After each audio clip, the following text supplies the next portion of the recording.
Hi there, it's Claire Lim here, and welcome to Hot Pod Time Machine. This is the podcast where we discuss a decision from our past which changed the trajectory of our future. And I'm very happy to welcome on this episode, we have the wonderful, it's Jane Perry. Hello, Jane. Hello. It's good to see you. Thank you for being on the podcast. I know that's quite a big thing to ask someone to talk about a decision from their past that changed their future. So, without telling me what you've chosen, what were the kinds of things that ran through your mind when you were thinking about this? I think I was thinking about the trajectory of the rest of my life, and um and I was also grappling with whether or not I should follow through rather on an impulse and maybe a slightly crazy idea of doing something that felt adventurous and different and a bit of a risk. So I was sort of weighing up all of these different things when I was making this decision making process. When I was going through this decision making process, and I was kind of thinking, do I want to be the kind of person who takes a big leap of faith, or do I want to be somebody who's reasonable and risk averse? And I think I just wanted to be that person who takes a bit of a leap of faith, and so I did. Okay. Well, tell us then, what is that decision that you made from your past that changed everything in your future? Well, really, it was moving from Canada to London. And I chose to move at a time I was working at a really wonderful theater festival in Canada. And I'd been there for 5 years, and my career was sort of on the ascendancy there, and it's the kind of place where you can kind of spend the rest of your creative career as an actor, because it was a rep company. And I am reasonably confident that had I decided to, stay there, I'd probably still be working there. And this is a real and extremely rare luxury for an actor to have fairly secure, regular employment and good employment. But I felt like if I stayed, I would be well, a couple of things. I recognize that the characters that I was playing were having much more exciting lives than I was. And this started to kind of bother me a little bit. And I also felt that if I stayed, and this is by no means do I wish to criticize the theater company that I left, because they are absolutely brilliant. But I felt like if I stayed artistically, I would have stayed in a kind of time frame and genre that I felt I wanted to sort of move beyond. So I started to feel like, I thought, well, where can I go? Like, where shall I move to? If I wanted to shake up my life and try something different and sort of challenge myself a little bit, where would I go? And I sort of thought of the major cities in Canada where, one ought to live if they want to be an actor. And then I thought about London, because this theater company I was working for, they do the works of George Bernard Shaw and his contemporaries. So I was always playing English and Irish women. So I thought, in my off season, I would always come to England and Ireland, and I fell in love with London, during that time. So I suddenly thought, I want to live in London. I want to move to London, and that's what I decided to do. And I didn't have any money saved up. I just made this rather impulsive decision to to do this. And when I really thought about it, I realized that I had wanted to move to London when I was 18. I really had this dream when I was 18, and I made this move in my mid 30s. So when I was 18, I remember I ordered all these sort of brochures from all the big drama schools here in London. And I really wanted to study here, and I really wanted to live here and start my acting career here. And I remember just looking through them. The one that really stood out to me was for the Guildhall School of Music and Drama. And I took one look at how much it costs for foreign students to study, and I was like, no, forget it. I didn't even bring it up with my parents. I just thought we're not in a position to afford that kind of cost. Um, so I guess it was an impulse that was always in me, but when it came along in my life in my mid 30s, which maybe is a time, when people start to think, what do I really want Yeah. in my life? Um, that's when I thought, fuck it, excuse my language, but fuck it, I'm just gonna do this. Because if I don't do it now, it's never gonna happen. I think that doing it in your mid 30s is possibly a really good time to do it. You know, I think that you're more mature. You've got a better head on your shoulders in some respects. And the reason why I started this podcast was because, again, it's to start a new chapter. You know, this last 12 months has been a big mix up for me for various reasons. And so I find myself now looking towards wanting to move to LA. I've got my American visa and everything like that. And it's funny you said that you always wanted to move when you were 18, and then eventually you did do that in your mid 30s. It's like it's meant to happen. I always looked at America and I thought, I want to go to America. But when I was 18, there's no way my parents could have helped me afford to move to New York or LA.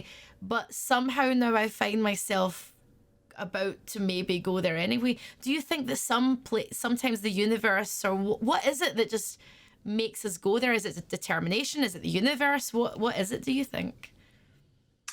Well, I think it's probably a constellation of different things that gives us the courage to do it, because sometimes we have the impulse to do all kinds of things, and we think it through and decide, oh, maybe now's not the right time. But I think what might happen is something occurs to us, or maybe we overhear a conversation or watch a film. There's some other kind of stimulus that suddenly makes us think, no, I can do this, and I'm going to do it now. Because it's scary, to make a big change in your life, or at least I found it sort of scary. I know perhaps not everybody feels that way, but I'm quite a careful person, really, and I do think things through. And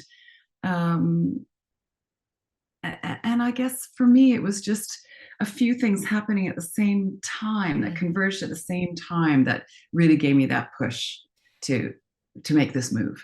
Now let's go back to that move, and you're getting off the plane, and you're spending your first months in London. You already love London, and you know it. And I'm sure you had some people there that you could maybe chat to and rely on. But what was going through your head? I mean, with nothing in front of you, like, how did you feel? And I'm interested because I know when I got off that plane in LA, I've got my friends, I've got a support network, but it will still feel scary.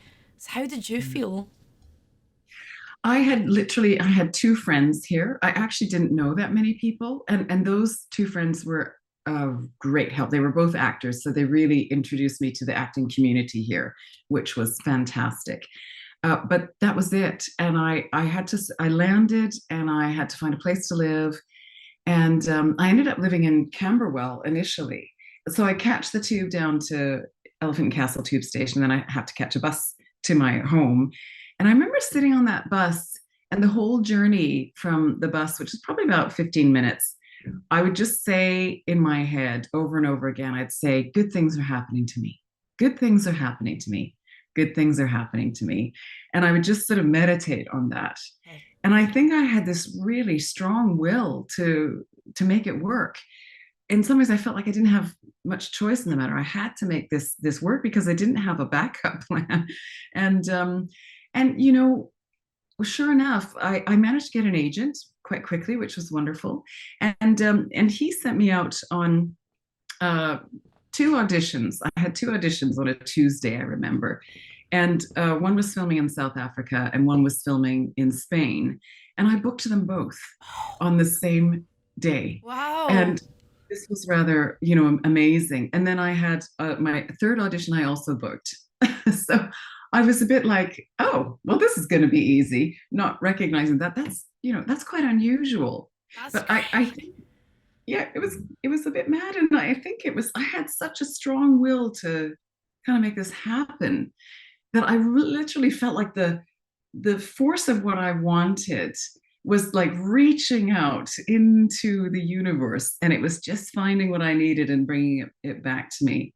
So I did these three commercials, and they ended up paying quite well, and it gave me the buffer zone that perhaps more reasonable people would have established for themselves before they moved to a different and very expensive city. so that's kind of, those were my first sort of moments here. And it was stressful, but also exciting. And when that happened, I had this great sense of, I've done the right thing. I feel like I'm, hello, Kitty. This is the first time he's joined the podcast. Oh, right. Well, it's the redhead orange hair connection, I think. He sensed it. Sorry, keep going. He'll leave eventually. Hello. Yeah, so I really felt like, okay, I think this is the right choice, and that lovely theater company that I left, they kept giving me offers for a good couple of years afterwards. Okay. And I felt like my choice was being challenged. Like, would you like to come back to security and work as an actor? And working is important. It's not just about the security. It is about, actually working and being a creative artist. And I had to address my choice, for, a few years actually after I moved here. And I kept thinking, no, I'm good here. I like this. I want to be here. I wanted to ask you about addressing that choice because there are sometimes I feel like things, so I'm on this trajectory. This is quite interesting you've chosen this because it's really nice to be able to hear your story actually. And I'm resonating with some of the feelings as well.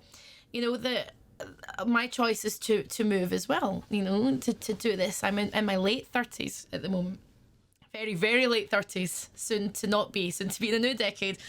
And I feel like sometimes that choice is being challenged by bumps in the road. So sometimes it feels like things are going well, I'm booking jobs, and then there have been moments where it's all been taken away and I don't feel like there's much hope left. Was there ever a point where you felt like that, and how did you push through it, I guess? I think I pushed because it was a rash decision. I mean, I kind of thought it through, but not really. I think it's like one day it hit me. I thought, this is what I want to do. And then I did it. Yeah. And I didn't, there was not really that much time between my deciding to do it and then actually landing here. So I don't think I gave myself or the people or the circumstances around me much of a chance to experience those blocks. I'm sure if it had been a process that kind of took me a year where I decided to do it and then took a year to prepare and everything, yeah, I'm sure there would have been many moments where it was either, a person saying, "Are you sure about this?" or maybe a circumstance that I might have found discouraging, and that would have discouraged me from my decision. But I think for me, it was it happened so quickly in a way that I didn't really give myself a chance to second guess. And not to say that there weren't certain people saying, "Are you crazy?" Because I really did have a lot of people saying that. And I was just like, yeah, probably, but here I go. Yeah. But that's why you're working in a creative industry as a creative person, because you have to be slightly unhinged to do the job, which is why I love everyone I meet, because everyone's a bit weird and I love it. But I wanted to ask about as well, people, naysayers, I'll call them naysayers. And nothing wrong. I'd never judge anyone's choice of partner, place, job. I'm very much like, you do you, man. Like, I'm very much about you do you. But you know what? You do find so many people going, oh, why do you want to move there? It's so expensive. Or why do you want to do that? Or why can't you get this kind of job or that kind of job? Why do people project that onto you? And it happens in a creative industry, or it happens when you want to be daring. Why do people, do you think, want to hold you back or hold people back? I thought about that a lot because I did have a number of people doing that. And I really put some thought into why they felt the need to express their opinion without me asking for it. Yeah. And I think that sometimes what happens in life is when you do something risky or adventurous or something that's really speaking to your own soul and your own purpose, it can trigger other people because they might recognize that they themselves are not doing the same thing for themselves. So I think that's perhaps part of it. There's a kind of sense of threat, or like, oh gosh, I wanted to do that. And I did have a lot of people say to me, oh, I've always wanted to live in London or Paris or wherever, fill in the blank. And I just didn't have the courage to do it. And I just thought, well, I didn't either. I just did it. And the thing is, I was talking to a lovely friend of mine who did a similar thing, but she moved to Paris. And she said that was the weird thing. I just decided I wanted to do this and I did it. And I just felt like anybody can do this. Anybody could do this. They just have to do it. And then they've done it. So I think that's maybe what it is. It's stepping out into what you really want for your own life, and other people sort of recognizing that maybe they haven't done that as much as they wanted to, or have shied away from those perhaps more difficult but courageous choices. So yeah. It's a hard thing. I think we live in and generally I think we live in a society where people are told to conform or not live outside of their walls, and not paint outside of the lines, when in fact some of the best paintings are the ones where they do paint right outside of the lines and they challenge you to look at an image or color in a different way. And those are the best times. And people really do fear change, but the only thing that is consistent in life is change. So I don't really understand. I mean, are you somebody who, I mean, you said you were quite careful, as a person, you're like quite careful, but are you still like that now? Are you somebody who just paints outside the lines? Is this something that changed your mindset? Well, I less so because I have, more responsibility in my life now. I mean, I have to say, when I made this move, I was single. I didn't have children. Yeah. I really only had myself and my career to take care of. So I wasn't sort of answering to anybody. And I would not, make those same choices now, because I have a lovely husband, and I have stepkids and grandkids and a dog and a cat, so but that was also a choice that I get a lot out of. And maybe I was present to the fact that I wanted, things upcoming that would ground me, to a home and a place. And I would have these anchors. But one of the things I kind of learned recently is that, and I might have mentioned this to you before, Claire, but I was recently diagnosed with ADHD. Yes. And I recognize that a lot of those moments in life that were quite sort of stressful, I guess you could say, are actually when I'm at my best. And so shaking everything up and putting myself into the state of chaos that is selling everything and jumping on a plane and moving to a new country and starting over, is that it's slightly, it kind of puts you into a highly adrenalized state. And I think my ADHD really liked that, because that's when I can really focus. And that's when I function at my best, which is kind of a shame. But I think that, getting back to what I was saying about, I had this intense focus, single-minded focus to be successful, the likes of which I don't think I've ever experienced before. And I think that was my ADHD going, oh, this is fantastic. I can work with this stress. I can work with this daily, sort of uncertainty and sort of madness and the unknown. And so, whilst I say I'm anchored in everything now, there's still a part of me that seeks that out. And I think I still get that in my work as an actor. And I do still sort of crave it in a way, but I just have to moderate the ways in which I, attract that uncertainty and stress into my life. It's interesting you said you've just been diagnosed with ADHD. I have so many ADHD friends, and I suspect that my dad probably has undiagnosed ADHD. He's a different generation, so but he is absolutely manic, like it, and chaos, and can't remember anything, and you tell him something and he goes, what did you say? Like, he just can't. He's been like that for years. So I am kind of very used to people like that, and I myself, I'm quite like that. I work at I don't think I'm ADHD at all, actually, but I like that state. What I do have in common with ADHD friends is that high tension addiction almost. And I work very well under it, and I like being on a stage, and I like chasing the dopamine high. Almost, it's like, oh, your brain sparks, and it's like, oh, this is nice. Oh, I like this. It's scary and it's good. It's a strange feeling, but I mean, it's something that I don't want to suppress. Would you agree like that? So you still work like that even though you've been diagnosed? Oh yeah, definitely, definitely. And now I work kind of with it because I Yes. understand what it is, and it's yeah, I think there's obviously challenge. Everybody has their challenges, right? So it's just about getting to know, how you function in the world, whether you have a neurodivergence or not.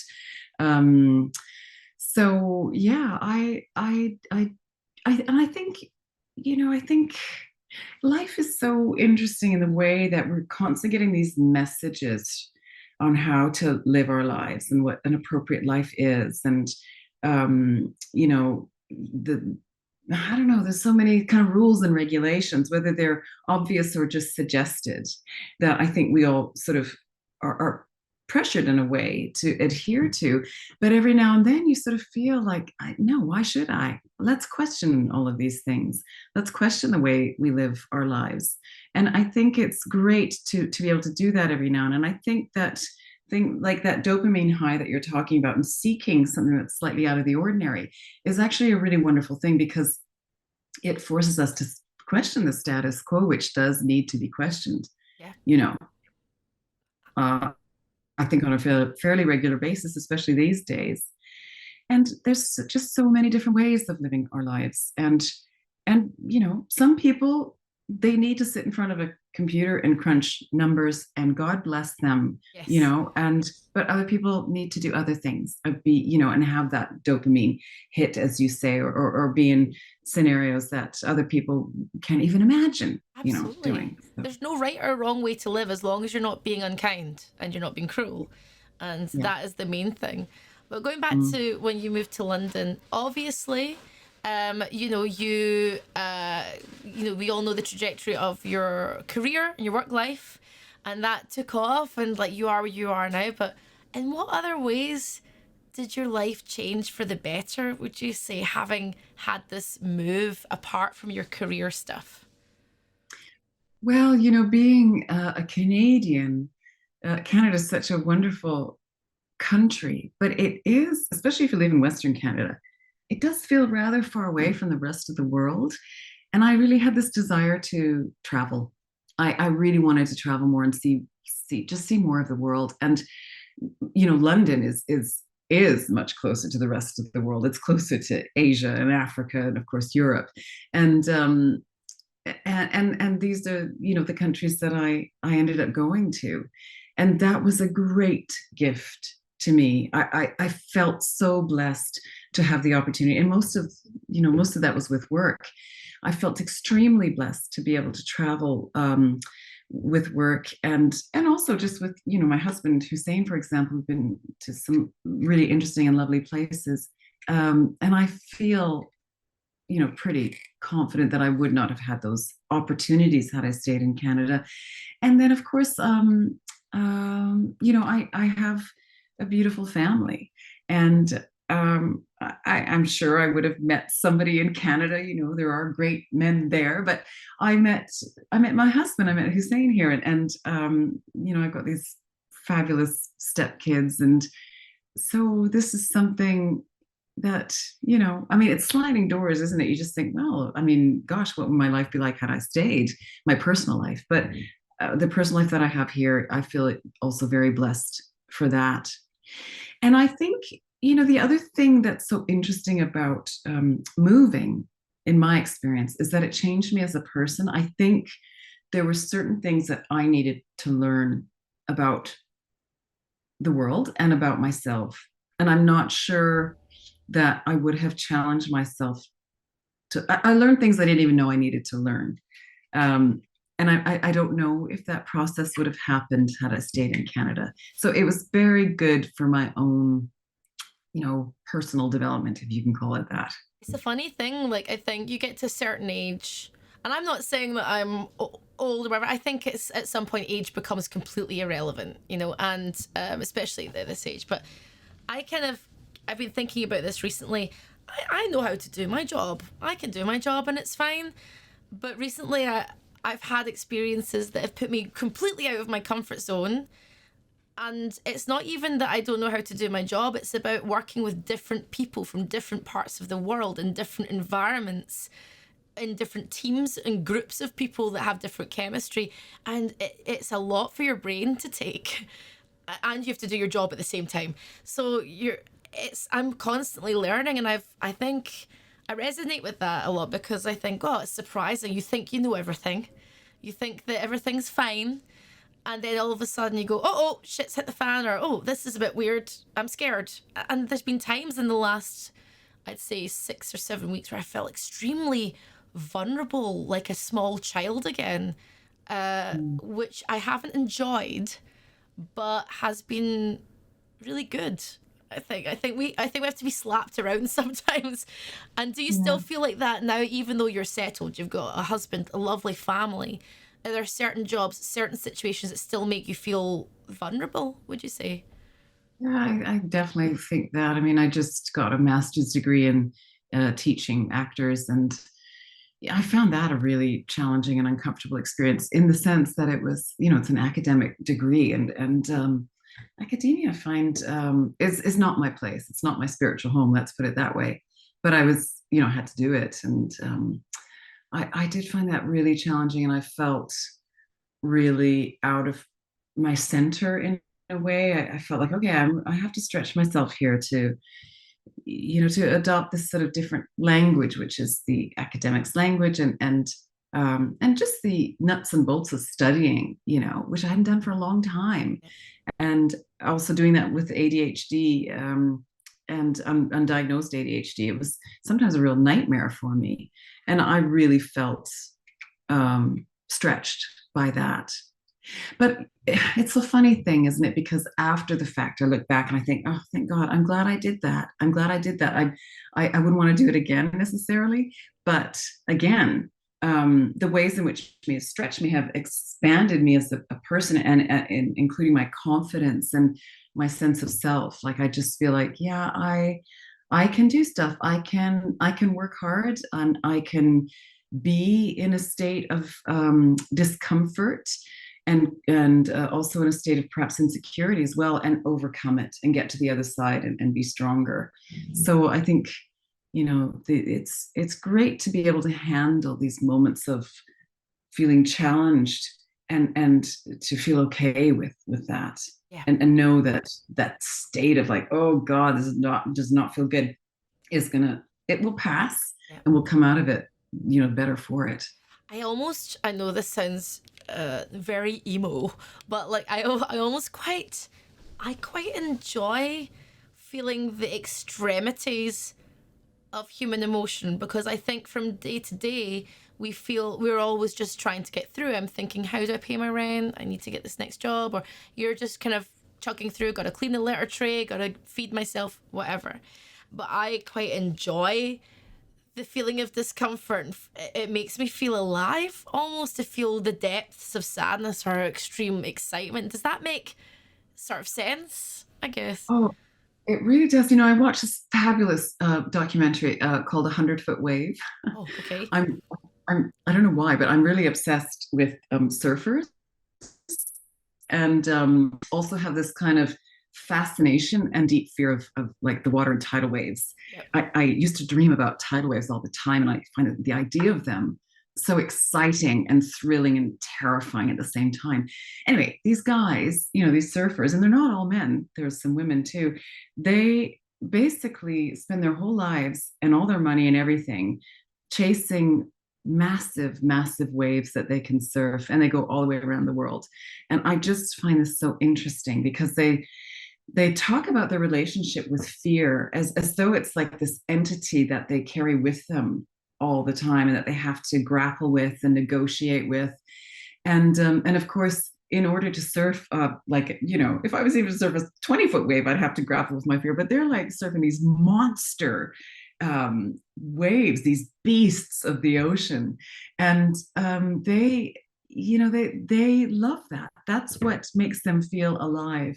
And I think when they get to the point where they can't do that, their lives become shades of gray and monotone, and beige, because they don't have that excitement that really puts them on the edge of life. And I recognize watching that show that some people are like that, and they really need that. And those are the adventurers who do those crazy mad things, solo climbing without a rope up a, a cliff face or whatever. That's what they need in order to be who they are. And I am not like that. I'm not that adventurous physically, Yeah. but I do recognize that, yeah, like you, and I guess this may be why I became an actor. I'm attracted to these highs and lows. It's really interesting to me, and it's a kind of currency, I think, in which we deal, in which we trade, in our lives. Those of us who are attracted to that kind of thing, that sort of richness of life. And it's, to me, it is the fabric of life, and it's the fabric of art. And when I'm teaching my students, I really talk to them about how actually beautiful it is to accept the array of human emotion in all of its expressions. There's never any shame in our sadness or anger or grief, and of course our joy and everything as well. That is, it's just natural, and it's part of who we are. And so let's celebrate it and express it and see it and accept it. Because it's all wonderful, I think. What I found very interesting about acting, now I did a little course earlier this year just for fun because it's something I was always very interested in. Didn't think I would be good at it, just thought I'm going to do this and have fun and be creative because I was in a lull and I was trying to find myself. What I've ended up finding I was happening to me is my whole life I felt very uncomfortable with emotion. Okay, I say that all the time. I'm not very good at expressing myself in relationships. Sometimes I'm not very good at expressing myself to my family. I find it uncomfortable. When I got into this acting class, I found myself deliberately choosing scenes and being very attracted to parts and monologues and things that were confronting and really meant something to me, that had made me have to think about something that I didn't want to think about. And that's when I really started to do some proper work on myself. I've spent 7 years in therapy, and it was this one acting course for like 8 weeks that made me look at myself and go, oh, that didn't feel good today. But now I understand myself a little bit more, and I I started to get very addicted to the feeling. Do you find that with acting you get addicted to that, chasing what's inside you? Because I found that completely. Yeah, I think I really relate to what you're saying about not being. For me, I'm not a terribly good communicator, and I'm terrible with conflict. And I think it's a life skill that's taken me a long time to nurture in a way. And so when I was drawn to acting, I felt like I used to be terribly tongue tied. I knew there was something I wanted to say, and I couldn't find the words. I couldn't express myself very well. I was really sort of caught up in awkwardness and social anxiety, and in hindsight, probably this is outcome of having ADHD and just having quite a calm, quiet exterior, but internal chaos, which made it hard for me to sort of communicate and connect. So when I found acting, it was a great relief to me to be able to express myself, because I had a character that I could embody, and I could express myself through that character, through the writing of somebody else. And this was a great gift to me. And it took me a little while actually to realize that that's what I was doing, that acting, it's, I have an artistic relationship with it and a skill-based relationship with it. But I realized I've also got a psychological relationship with it that for many years was quite handy, but started to become a little bit of a crutch. And I needed to step away from that and stop being so reliant on my characters to say what actually I should have been saying myself. And this is, I think, another reason why I chose that point in my life to leave my acting career in Canada and to come to the UK, because it did definitely, it was not a good move for my career. It put a real dent, certainly in my stage career. And I haven't really worked on stage since, which is something I loved so much. But I think I just felt like, you know what, Jane, you are not facing things that you need to be facing. You're just spending all your time in the lives of others, these made up characters, and you need to be spending time in your own life. So it started a process of inquiry. When I stopped acting, it instigated this process of inquiry for myself, which has been very useful and quite important, I think. But yeah, acting, it's again, it's never meant to be therapy, but of course we're dealing with ourselves. So I think there are therapeutic aspects that come to the surface, or at least insights into ourselves. So interesting that that's how you speak about acting. Like I what I do is always, I am facilitating someone else, and I'm comfortable in that space. When I'm on a stage, no one's looking at me. Of course they're looking, but they don't care. They care about the celebrity guest, the person that I'm interviewing, and I love that because it feels like that's my shield. For me, acting made me that short snippet of time. Not even stand up made me feel like that. Stand up's like a mask. It's a humor that you use to I'm talking about a lot of real things, but I love stand up. That's one of my favorite things ever. But you get that high on stage, and the laughs are real fun. I also don't mind dying. It's also fine. But it's humor. Humor is a shield. Acting feels so confronting to me because I don't know about Meisner techniques and all these things. The class I did just went straight in, and you just have to go for it. And I quite like that. And I went, oh, okay. Oh, wait, how do I feel today? I really did a lot of soul searching for those 8 weeks.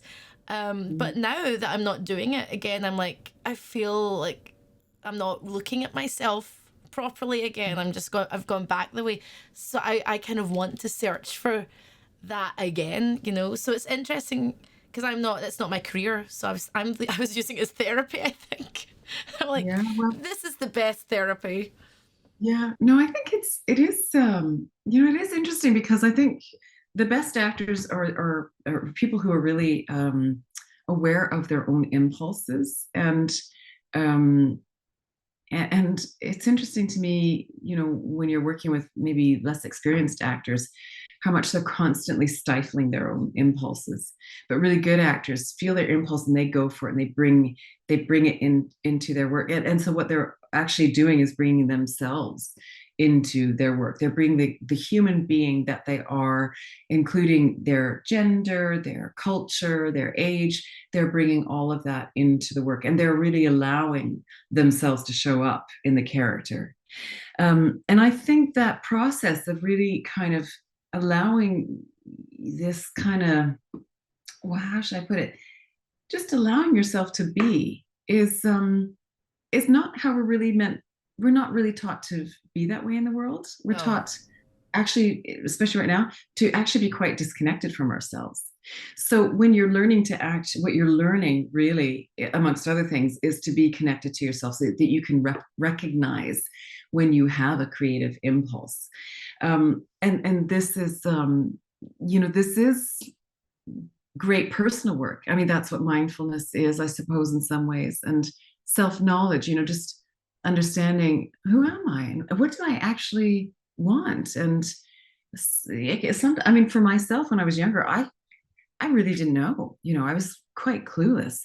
I would have to sort of sit there and maybe guess, like, what if I met somebody like me, what would she want? It was just ridiculous. I couldn't just simply look inside myself and say, yeah, this is what I like, and this is who I am, this is what I want. I did not know. And so I think, acting has certainly helped me with that. Absolutely. I mean, do we ever know who we are? I think it's a lifelong battle, struggle, debate, and just general, your wonderment, like, who are we? I thought I knew, and then the last year I'm like, oh no, wait, maybe I'm not these things. You're constantly shedding skin, which is quite nice. It's quite a nice thing.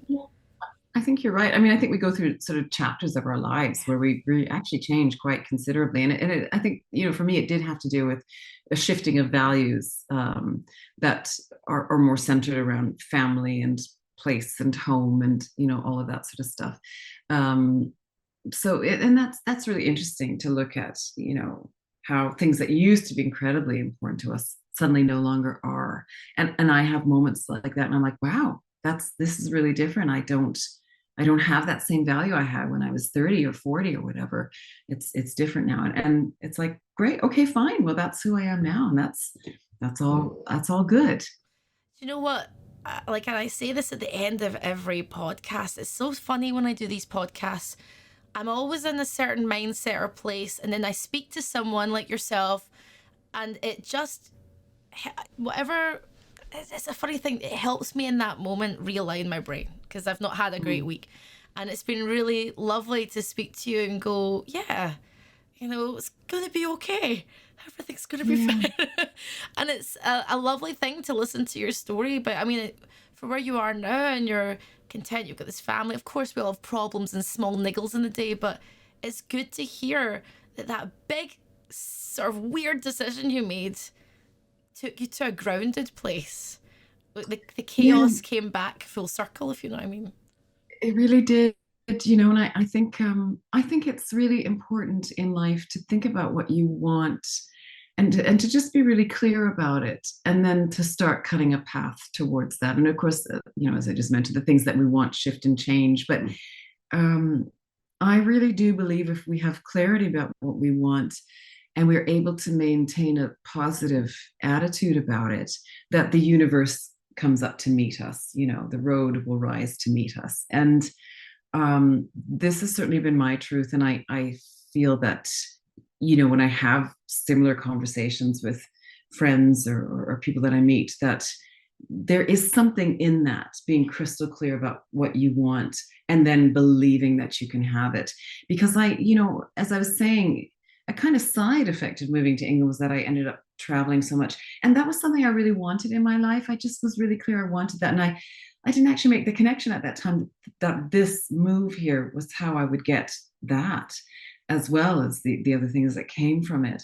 So I really encourage brave choices and interesting choices, because brave and interesting things can be the results of it. Or not brave things, but interesting things can be the result of it. I love that. Jane, it's been so wonderful talking to you. It always is. Like, from the moment I met you at these BAFTA drinks, I just got like a good energy. And I only ask people on this podcast that I genuinely feel like, yeah, like there's a nice energy here. And I've always felt that from you. So I'm honoured that you would take the time out to speak to me. So thank you very much for being here, Jane. Thank you. It's my pleasure. It really is. It's so lovely to chat with you too, Claire. You're so fabulous. And yeah, I'm really sad, to hear that you're leaving, because I'll miss you. Oh, But of well, course, we can always leave. we'll have to make the most of it before I go. So Yeah. I will definitely be in touch, and we should definitely hang out and talk more. But thank you very much, Jane, for being on Hot Pod Time Machine, and thank you to everyone who's watched along on YouTube and who's listening along on Spotify or everywhere else. Please subscribe and all that kind of stuff. My name has been. I am Claire. My brain's going too fast for my mouth. I am Claire. This is Jane, and we'll see you again soon. Bye bye. Bye. Hot Time Machine.